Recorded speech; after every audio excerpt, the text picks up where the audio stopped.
하나님은 항상 좋으시고 신실하신 분이십니다. 하나님 앞에 감사 기도하심으로 오늘의 말씀 묵상 나누도록 하겠습니다.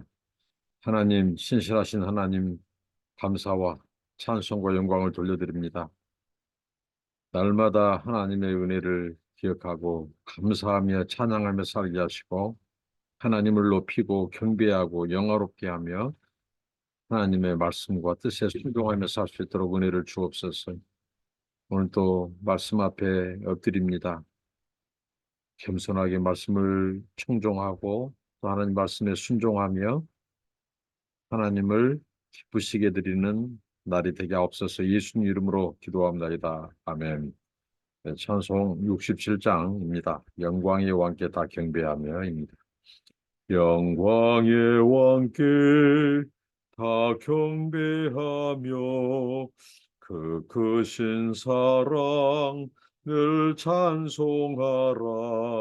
예부터 영원히 방패시니 그 영광의 주를 다 찬송하라. 능력과 은혜 다 찬송하라.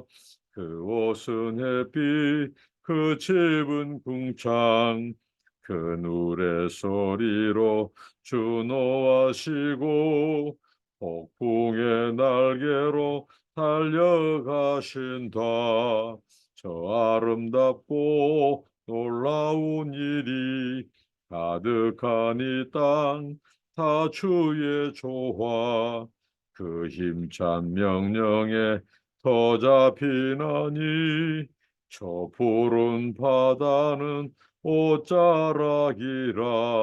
질그릇같이 연약한 인생 주 의지하여 늘 강건하리. 온 백성 지으신 만왕이시니 그 자비 영원히 변함없어라. 아멘. 네, 하나님의 말씀은 욥기 40장 1절부터 보시도록 하겠습니다. 40장, 네, 40장 전체입니다. 40장 1절부터 24절입니다. 여호와께서 또 욥에게 일러 말씀하시되 트집 잡는 자가 전능자와 다투겠느냐? 하나님을 탓하는 자는 대답할지니라. 하나님께서 욥에게 물으시는 이제 결론적인 질문입니다. 최종적인 판결을 앞에 두고 하나님께서 지금 욥을 찾아오셔서 욥에게 계속해서 질문을 하신데 결론적인 질문으로 하나님이 칩니다. 지금까지 하나님께서 어, 계속해서 수사학적인 질문을 했죠. 하나님이 창조하신 세상의 신비로움, 우주적인 신비로움, 그 다음에 짐승 세계의 신비로움, 우리가 그것을 아느냐, 얼마나 신비로운지, 그것을 하나님이 지으시고, 하나님이 주관하시고, 통제하시고, 어, 예, 하나님이 다스리신다 하는 것을 통해서 욥이 얼마나 자신은 하나님 앞에 무한하고, 하나님 앞에 유한하고 무지하고, 이 미비한 존재인지, 대신에 하나님을 얼마나 위대하시고 또 지혜로우시고 능력이 많으시고 또 하나님께서 구석구석 하나님이 저 우주에서부터 작은 짐승 가축들에게까지 하나님의 통치가 미치지 않는 것이 없고 하나님이 그들을 인도하시고 통치하는 방식이 다 다르다는 거예요. 어, 그러면서 하나님께서 욥이 마치 자기가 세상의 모든 것을 아는 것처럼 그렇게 말하고 생각하는 것은 안 된다는 거죠. 그래서 그것을 하나님 궤도 수정해주고 그것을 교정을 시켜줍니다.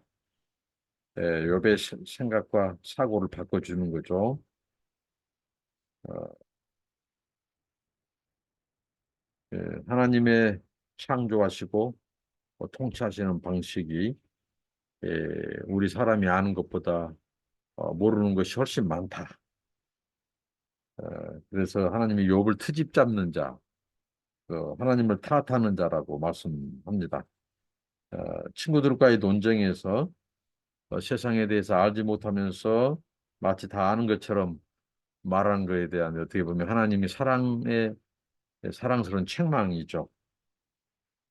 어, 하나님께서 이 고난 가운데 있는 욥을 다그친 것처럼 보이는 것은 어떻게 보면 하나님이 굉장히 냉정하고 이렇게 잔인한 것처럼 보이지만 하나님은 어, 욥이 이 세상에 대해서 하나님에 대해서 어, 모르는 것이 더 많고 자신이 얼마나 이 무지한 것인지 그것을 인정하게 함으로써 어떻게 보면 욥을 책망하시고 그를 수정해 주는 것은 하나님의 사랑에 근거하고 있죠. 그것을 깨달아야 하기 때문에 하나님이 다그치고 또 책망하십니다.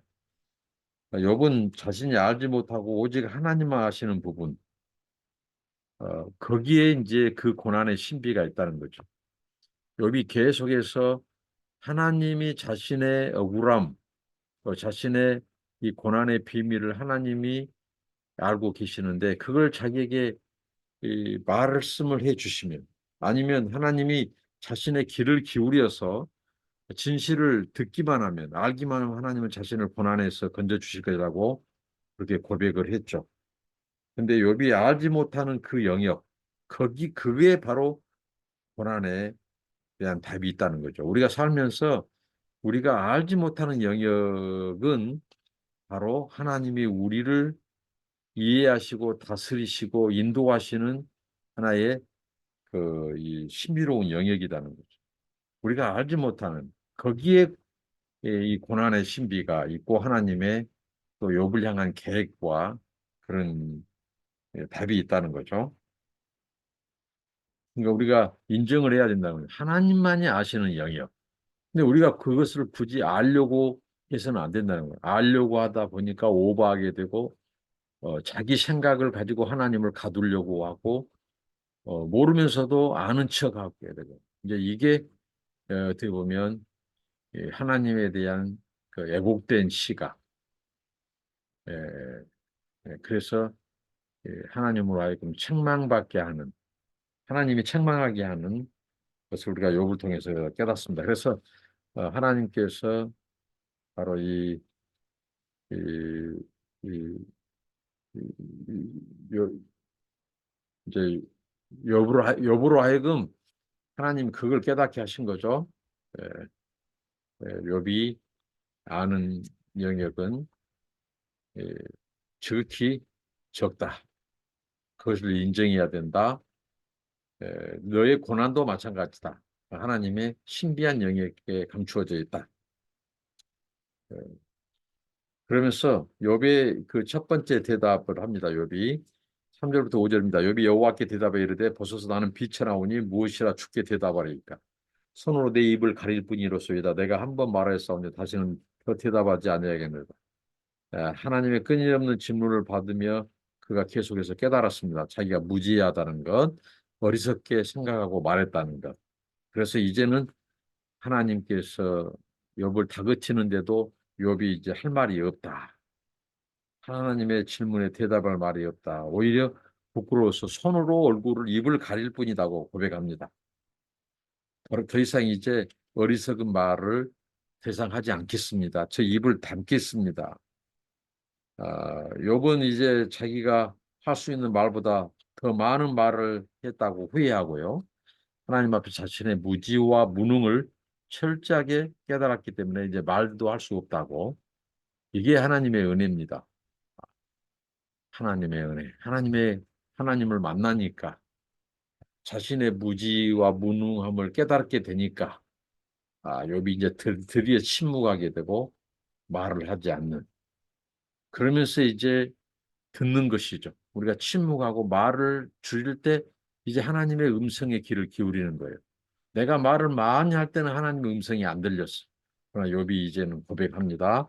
이제 저는 대답하지 않겠습니다. 내 입을 가릴 뿐입니다. 이런 자세가 우리에게 필요하다고 봅니다. 하나님의 두 번째 질의가 있습니다. 두 번째 질의. 그것은 바로 40장 6절부터 14절입니다. 그때 여호와께서 폭풍우 가운데서 욥에게 일러 말씀하시되 너는 대장부처럼 허리를 묶고 내가 네게 묻겠으니 내게 대답할지니라. 네가 공의를 부인하려느냐? 네 의를 세우려고 나를 악하다 하겠느냐? 네가 하나님처럼 능력이 있느냐? 하나님처럼 천둥 소리를 내겠느냐? 너는 유엄과 존귀로 단장하며 영광과 영화를 입을지니라. 너의 넘치는 노를 비우고 교만한 자를 발견하여 모두 낮추되 모든 교만한 자를 발견하여 낮아지게 하며 악인을 그들의 처소에서 질밟을지니라. 그들을 함께 진토에 묻고 그들의 얼굴을 싸서 은밀한 곳에 둘지니라. 그리하면 네 오른손이 너를 구원할 수 있다고 내가 인정하리라. 어, 하나님께서 욥에게 너는 나에게 견줄 만한 능력을 지니지 않았다고 선언합니다. 하나님께서 여러 개의 질문으로 욥을 다시 다그치십니다. 자, 7절이죠. 하나님이 제일 먼저 문제 삼으신 것은 욥이 자신의 억울함을 호소하면서 하나님을 은근히 불의한 분으로 몰아갔다는 것이죠. 욥의 심정은 이해하지만 그렇다고 자신이 처한 상황을 정확히 판단하지 못하면서 하나님을 마치 악한 것처럼 비난한 것은 어, 욥이 합당하지 않다. 그 용납될 수 없다. 것입니다. 욥이 하나님 제가 당한 일을 참으로 이해할 수 없습니다. 그리고 저에게 설명해 주십시오. 차라리 이렇게 말을 했으면 다행인데 욥이 하나님에 대해서 알지도 못하면서 마치 하나님을 선입견을 갖기 시작하는 그래서 하나님이 마치 이, 이 악하다고 하나님을 마치 악하다고 비난한 것처럼 그렇게 들렸다는 거예요. 하나님 앞에 하나님을 불의한 분으로 이게 하나님께서 욥 같은 질질된 자신을 하나님께서 이해하지 못하고 어, 하나님이 안다면 이해한다면 자기의 고난은 이미 끝내줬을 거예요. 하나님은 이제 정의와 공의로운 분이기 때문에. 근데 자기같이 의롭게 살려고 하는데 고난이 계속되고 그 재앙에 대한 답도 하나님이 안 해주시니까 마치 하나님의 정의와 공의가 문제가 있는 것처럼 그렇게 하나님께 말씀했기 때문에 하나님이 이제 이런 얘기들을 통해서 욥을 지금 교정해주고 있죠. 욥은 자신이 경험한 고난에서 그의 의와 하나님의 의가 대립하는 것으로 생각했어요. 그 이해의 가능성을 모두 폐지해버렸죠. 한순간도 하나님의 의가 그의 의보다 훨씬 더 크고 신비로울 수 있다는 사실을 인정하지 않았어요. 에, 그래서 하나님은 그에게 천둥 소리를 내시는 하나님처럼 능력이 있느냐고 물으십니다. 너가 그런 능력이 있느냐? 아, 욥이 정작 하나님과 동일한 자격으로 시시비비를 가리려면 먼저 네가 하나님처럼 지혜로워야 되고 하나님과 견줄 만한 능력이 있어야 된 거 아니냐? 응? 근데 네가 하나님처럼 천둥 소리를 낼 수 있느냐고 하나님 물으시죠. 만약에 욥이 하나님처럼 그렇게 한다면 응? 어, 유엄과 존귀로 단장하고 영광과 영화를 입으라고 이렇게 너 하나님처럼 어, 그렇게 너를 생각한다면 그렇게 한번 해봐라는 거죠. 그래서 하나님은 세상을 심판하실 때 가장 먼저 하시는 일이 먼저 교만한 자들을 낮추시는 일이에요. 그러니까 하나님께서 지금 요백에 이, 이 자신이 당한 일에 네가 화만 내지 말고 하나님처럼 교만한 자들을 한번 심판해 보라고 합니다. 네가 그렇게 하나님보다 더 하나님의 의보다 너의 의가 더 위에 있다면 그리고 하나님과 견줄 만한 능력이 있다면 네가 한번 하나님처럼 교만한 자들을 심판을 수행해 봐라. 악인들의 처소를 짓밟고 그리고 그들을 땅에 묻을 때 수위로 싸서 다시는 사람들이 보지 못하는 곳에 그들을 악인들을 한번 묻어봐라. 이렇게 하나님이. 그러니까 너는 견줄만 하나님과 견줄 대상이 아니다는 거죠. 욥이 이런 능력을 보이면 하나님은 욥을 스스로 자기를 구원할 수 있는 자로 인정하실 것이라고 말합니다. 이 말씀은 하나님이 욥을 포함한 모든 연약한 사람들의 구원자라는 것이죠. 자기들 스스로 구원하는 것이 아니라 자기 의로 구원하시는 것이나 하나님의 의, 바로 하나님만이 구원자라는 것이죠. 하나님이 그를 찾아온 것은 그를 구원하기 위해 오셨습니다. 반면에 욥이 하나님을 악한 분으로 몰아간 것은 자기 스스로 구원할 수 있는 자처럼 말하는 것과 같다는 거예요. 그러니까 그게 교만이고 그게 자기 의고 그렇다는 겁니다. 그 다음에 하나님께서 40장 15절부터 24절까지 이 이렇게 말씀합니다. 이제 소같이 풀을 먹는 베모스를 볼지어다. 내가 너를 지은 것 같이 그것도 지었느니라. 그것의 힘은 허리에 있고 그 뚝심은 배의 힘줄에 있고 그것이 꼬르치는 것은 백항목이 흔들리는 것 같고 그 넓적다리 힘줄은 서로 얽혀 있으며 그 뼈는 놋광 같고 그 뼈대는 쇠막대와 같으니 그것은 하나님이 만드신 것 중에 으뜸이라. 그것을 지으시니가 자기의 칼을 가져오기를 받아오노라. 모든 들짐승들이 뛰노는 산은 그것을 위하여 먹이를 내느니라. 그것이 연잎 아래에나 갈대 그늘에게서 늪속에 엎드리니 연잎 그들이 덮으며 시내 번들이 그를 감싸는도다. 강물이 소용돌이 칠지라도 그것이 놀라지 않고 요단강 물이 쏟아져 그 입으로 들어가도 태연하니 그것이 눈을 뜨고 있을 때 누가 능히 잡을 수 있겠으며 갈고리로 그것의 포를 뺄 수 있겠느냐.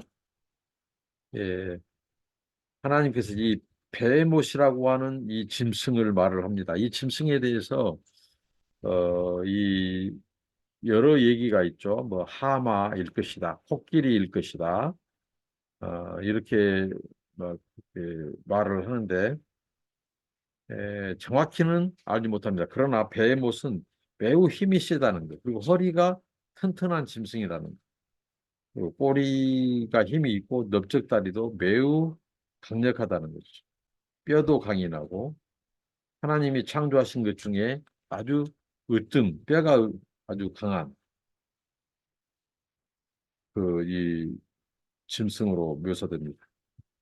베이못은 산에서 자라는 풀 등을 먹이로 삼고 그다음에 연잎 아래에 갈대 그늘 아래 늪에서 눕는다고 말하고 고인 물에서 주요 거처지로 삼고 있고 소용돌이 치는 강물도 이 짐승에게는 유협이 되지 않는다고 말하고 근데 하나님 외에는 누구도 이 베모시라고 하는 동물을 제압하지 못한다고 하는 거예요. 이 정치에 대해서 많은 사람이 이 묘사를 통해서 하마일 거라 이렇게 말을 하는데 또 꼬리치는 것이 백향목에 흔들리는 것 같다 했을 때 이 하마의 꼬리는 아주 짧다는 거죠. 대리꼬리처럼. 근데 이 꼬리가 힘 있고 긴 것은 뭐가 있냐? 코끼리다. 그래서 어떤 사람은 코끼리로 본다는 겁니다. 근데 중요한 것은 말씀의 초점은 이 하나님이 이렇게 힘세고 하는 이 짐승들을 하나님이 다스린다는 거죠. 누구도 그 짐승들을 통제하지 못한다. 근데 욥은 이 짐승을 다스리기는커녕 알지도 못한다 말을 합니다. 그러니까 하나님께서 끝까지 이 욥을 낮추시는 거죠. 욥의 무능, 무지함을 드러내고 하나님의 전능하심과 하나님의 이 전지하심, 심지어는 이 짐승에서 아주 힘센 짐승도 어, 하나님이 통제하시고 길들이시고 어, 하나님께서 이, 제압한다는 거죠. 이걸 통해서 욥이 얼마나 하나님 앞에 연약한 존재인지 그것을 느끼게 하고 알게 하고 그래서 욥이 하나님 앞에 이제 입을 다물고 그가 이제 지난 날 고난의 때에 고난의 시간에 하나님을 향하여 이제 오해했던 부분들, 하나님의 통치에 대해서 왜곡시켰던 부분들, 하나님의 성품에 대해서 왜곡시켰던 부분들을 교정해 주시고 있습니다. 네, 오늘 우리도 이 말씀처럼 네, 우리 의로 우리가 구원할 수 없고 오직 하나님의 하나님의 그 지혜와 능력, 하나님의 주권에 의해서 우리가 구원받는다는 것. 우리는 세상의 짐승 하나 통제하지 못한다는 것. 그래서 우리의 무능과 무지를 깨달아야 되고 모든 것을 아는 것처럼 말을 하거나 이게 바로 이제 자기 의로 구원받으려고 하는 것과 같다는 거죠. 우리는 철저히 내 의가 아니라 내 능력이 아니라 하나님의 하나님의 지혜와 능력으로 우리가 구원받는다는 것. 이거 철저히 인정해야 된다는 것을 말해주고 있습니다. 기도합니다. 하나님, 내가 창조한 배의 모습을 보라고 말씀하신 주님, 그렇게 힘세고 크고 하는 그 짐승 배의 못도 하나님만이 통제하고 다스리심을 또 욥에게 들려주시고 욥의 연약함과 우리의 무지함과 무능을 깨닫게 하신 하나님. 그러기에 우리가 하나님에 대해서 하나님의 구원과 정의에 대해서 우리가 제대로 알지 못하면서 판단하거나 선입견을 갖거나 하나님의 능력을 제한하는 어리석은 말이나 행동을 하지 않도록 우리를 지켜주시고 하나님과 견질 수 없는 우리 자신의 무능함과 한계를 깨닫고 하나님 우리를 내세우지 않게 하시고 오직 하나님의 하나님의 이런 하나님의 주권적인 통치만 인정하고 높이는 우리의 삶이 되게 하옵소서. 예수님 이름으로 기도합니다. 아멘. 감사합니다. 축복합니다.